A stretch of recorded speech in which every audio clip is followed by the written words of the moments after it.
Pastor settled नहीं थे, उन्हें बाहर से हेल्प की जरूरत थी और महसूस की जाती थी।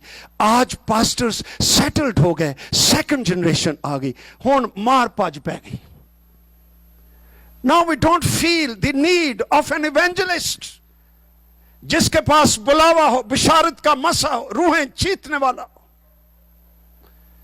आज हम एस्टैब्लिश्ड होना चाहते हैं, लेकिन भूल गए कि बड़ी एस्टैब्लिशमेंट बिशारती काम है, खुदामद में चलना है, रूह में चलना है। जब रूहें जीत रहे होंगे, हम सेटल्ड हैं, हम एस्टैब्लिश्ड हैं। और हमने पढ़ा 15 बाब उसकी 16वीं आयत में, तुमने मुझे नहीं चुना बल्कि मैंने तुम्हें चुन लिया और तुमको मुकर्रर किया कि जाकर, गो आउट एंड फल लाओ। दिस द इवेंजलिस्टिक वर्क, और तुम्हारा फल कायम रहे, वो शागिर्द भी बने। एक और चैलेंज है हमारे पेंटिकॉस्टल लोगों के लिए, हम रूहें निजात पा जाएं, आगे आ जाएं तो बहुत खुश होते हैं, और होना भी चाहिए। लेकिन उसके बाद उनके साथ क्या हुआ? क्या वो शागिर्दियत में आ गए? क्या वो शागिर्द बन गए? क्या वो बालिग हो गए? क्या वो मसीह में कायम रहे? क्या वो खादिम बन गए? क्या वो गवाह बन गए? उन नए बचे हुए लोगों के साथ हमने क्या किया? इसलिए हमारे चर्चेस में मेंबर्स हैं, शागिर्द नहीं है। पादरी साहब उन्होंने एक गल कहते हैं, दूजी करता है। ना पादरी शागिर्द ना ही मैंबर शागिर्द। वो कोई फैसला करते हैं, वो खिलाफ पार्टी बन जाती, फिर हमें बोर्ड को जाना पड़ता है, रौले पे मुसीबतें पड़ी। वाई? क्योंकि हमारे पास शागिर्द नहीं है।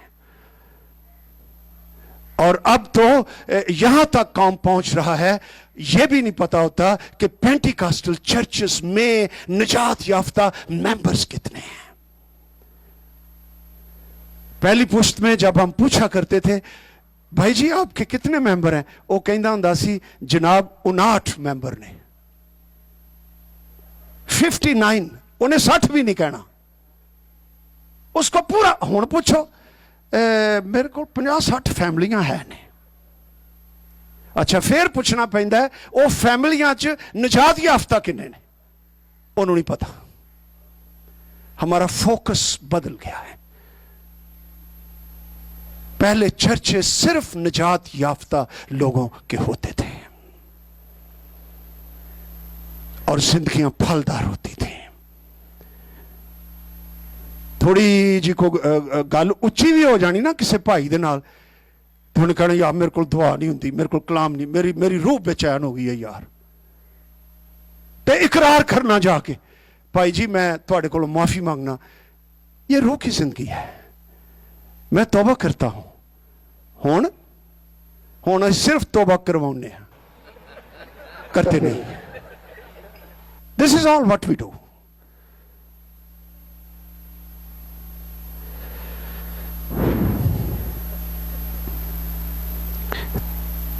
आगे चलते हैं और भी हवाला जाते हैं, लिख लीजिए फिलिपियों 4:1, दानियल 11:3। तीसरी किस्म का फल, हम्दो सना, प्रस्तश और सताइश का फल। इब्रानियों 13 बाब उसकी 15 आयत, वहां लिखा है, बस हम उसके वसीले से हम्द की कुर्बानी, यानी उन होंठों का फल, हम्द को फल कहा गया, होंठों का, फ्रूट ऑफ आवर लिप्स, जो उसके नाम का इकरार करते हैं, खुदा के लिए हर वक्त चढ़ाया करें। चौथा पॉइंट, पाकीज़गी का फल। रोमियो 6 बाब उसकी 22 आयत,